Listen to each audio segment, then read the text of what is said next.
mataga dito, ano ba lang. Pinuminyog nila. Sa inilabas na drone footage ng Aurora MDRRMO, makikita ang pag-ahon sa mga katawan ng lalaking yan matapos malunod sa Dipakulaw, Aurora.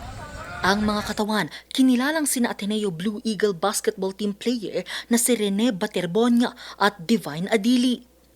Sila Baterbonia at Adili nalunod habang nasa isang team building.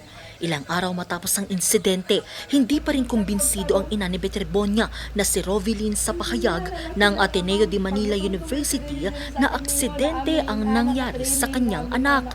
Wala nila gi-orient nga, ma'am, pag maani mo ang anak, naami training ing ana. Kung gipasabot lang po nila nga na ana, kumusugot. Palag.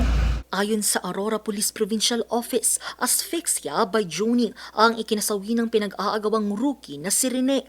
Kasabay nito ang anunsyo na walang foul play sa nangyaring insidente.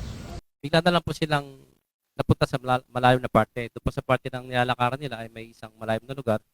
At ito nga po, bigla silang tinakay ng current papunta po sa mas malalim na lugar ng dagat. Pumunta yung ating mga kapulisan. Kasama na rin po yung MDRRM o ng Dipakulaw at yung Philippine Coast Guard. So yung nga po, ang medyo ano po rito kasi yung lugar ay private.